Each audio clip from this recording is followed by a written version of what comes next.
friends, welcome back to mom and girl kitchen. இன்னைக்கு நம்ம mom and girl kitchenல என்ன பார்க்க போறோம்? சில பல காரணங்களால எங்களால வீடியோ போட முடியல. எல்லாரும் எங்களை மன்னிச்சுக்கோங்க. இன்னைக்கு நம்ம என்ன டிஷ் பார்க்க போறோம்னா சிக்கன் பிரியாணி தான் பார்க்க போறோம். வீடியோக்குள்ள போறதுக்கு முன்னாடி நம்ம சேனலை புதுசா பார்க்கறீங்கன்னா subscribe பண்ணுங்க, பக்கத்துல இருக்க பெல் ஐகானை கிளிக் பண்ணாதான் அப்பதான் நான் போற வீடியோ உங்களுக்கு நோட்டிஃபிகேஷனா வரும். வாங்க வீடியோக்குள்ள போலாம்.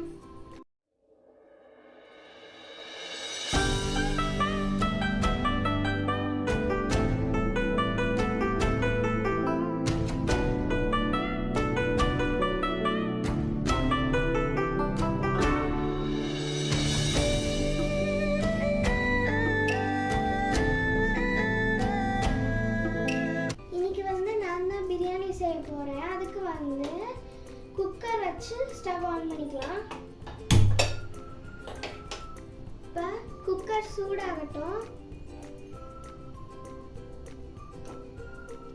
இப்போ வந்து நல்லா சூடாயிடுச்சு. இப்போ நம்ம வந்து 1 டீஸ்பூன் நெய் ஊற்றிக்கலாம்.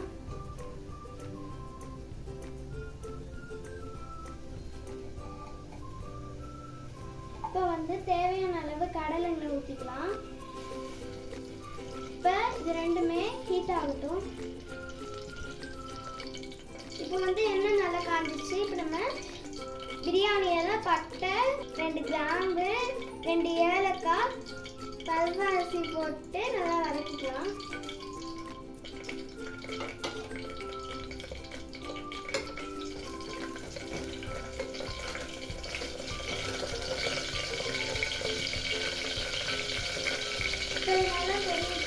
இது பொரிஞ்சிருச்சு. இப்போ நம்ம வந்து வெங்காயம் போட்டுக்கலாம். மீடியம் சைஸ் வெங்காயத்தை நம்ம ஸ்லைஸாக கட் பண்ணிப்போம்.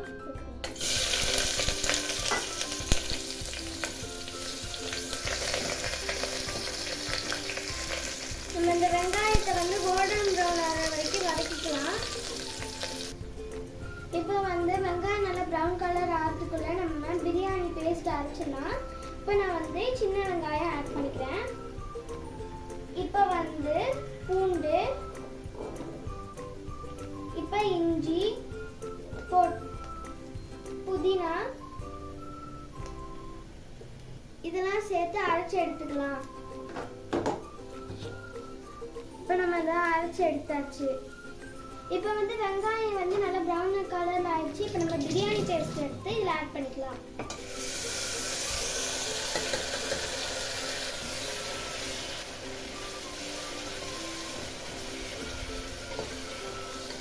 இந்த பேஸ்ட் வந்து பச்சை வாசம் போற வரைக்கும் வதக்கிக்கலாம். இப்போ நம்ம வந்து 2 தக்காளி எடுத்து இப்போ நம்ம அரைச்சிக்கலாம். நாங்கள் வந்து பிரியாணிக்கு வந்து தக்காளி அரைச்சி தான் போடுவோம். இப்போ வந்து நம்ம தக்காளி பேஸ்ட்டை வந்து ஆட் பண்ணிக்கலாம்.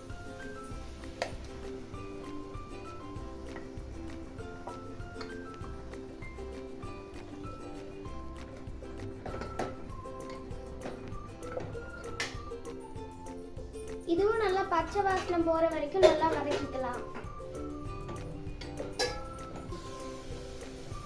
இப்போ நம்ம வந்து கொத்தமல்லி, புதினா வந்து ஆட் பண்ணிக்கலாம். அதோட சேர்த்து பச்சை மிளகாய், 2 பச்சை மிளகாய் வந்து ஒரு பச்சை மிளகாய் வந்து கட் பண்ணி வச்சுருக்கோம், அதை ஆட் பண்ணிக்கலாம். இப்போ வந்து 2 டீஸ்பூன் பிரியாணி பவுடர் ஆட் பண்ணிக்கலாம். இப்போ 1 டீஸ்பூன் ரெட் சில்லி பவுடர்,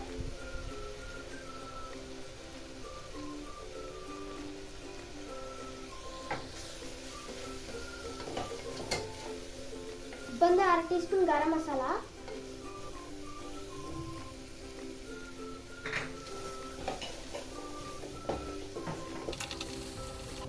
இப்போ நம்ம 1/4 கிளாஸ் தயிர் எடுத்துக்கலாம்.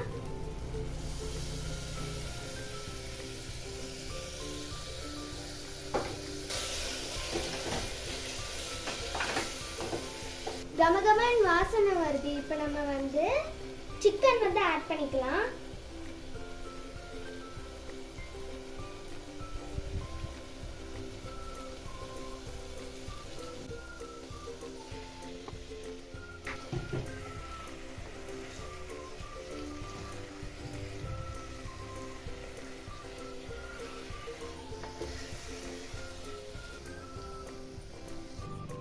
கால் கிலோ ரைஸ்க்கு வந்து 1/4 கிலோ சிக்கன் ஆட் பண்ணியிருக்கோம். இப்போ நம்ம தேவையான அளவு உப்பு ஆட் பண்ணிக்கலாம்.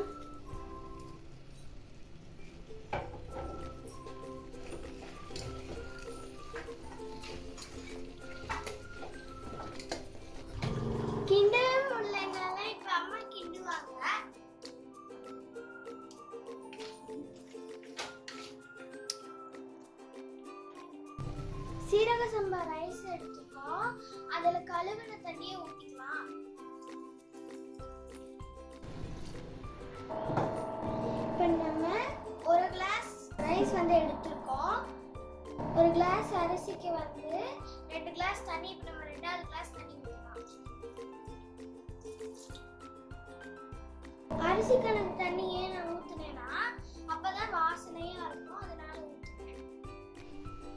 இப்போ நம்ம இந்த ஸ்டேஜ் வந்தாலே உப்பு கரெக்டா இருக்குன்னு பார்த்துக்கலாம். ஒரு கொதி வந்தோடனே அரிசியை போட்டுக்கலாம்.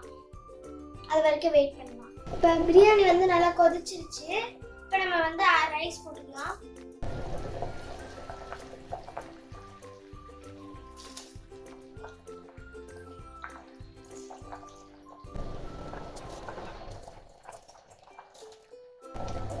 இப்போ பிரியாணி நல்லா கொதிச்சிருச்சு. இப்போ நம்ம மூடி மட்டும் போட்டு ஹை ஸ்பீட்ல வச்சு 5 நிமிஷம் மட்டும் மூடி வச்சிடலாம். விசில் போடாம வச்சு மூடி வைங்க. இப்போ நம்ம மூடி போட்டாச்சு. விசில் போடல, நாங்க அதே மாதிரி பார்த்து ஃபாலோ பண்ணுங்க.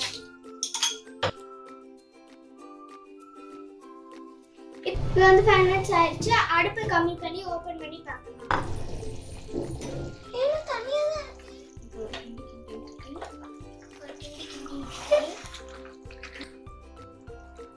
இப்போ இந்த ஸ்டேஜ்ல இருக்கும்போது ஊத்திக்கலாம் நெய்யை. இந்த ஸ்டேஜ்ல இருக்கும்போது 1 டீஸ்பூன் நெய் ஊத்திக்கலாம். இப்போ நம்ம மூடியாச்சு. இப்போ ஒரு 5 மினிட்ஸ் விசில் போட்டு வச்சுக்கலாம்.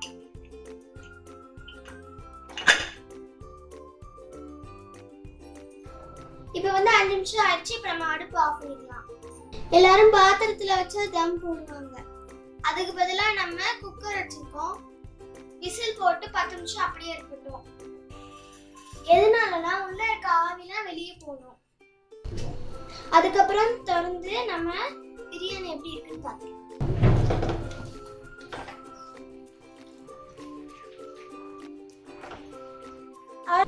அவ்வளவுதான், நம்ம பிரியாணி ரெடி ஆயிடுச்சு. இதே மாதிரி நீங்களும் வீட்ல செஞ்சு சாப்பிட்டு என்ஜாய் பண்ணுங்க.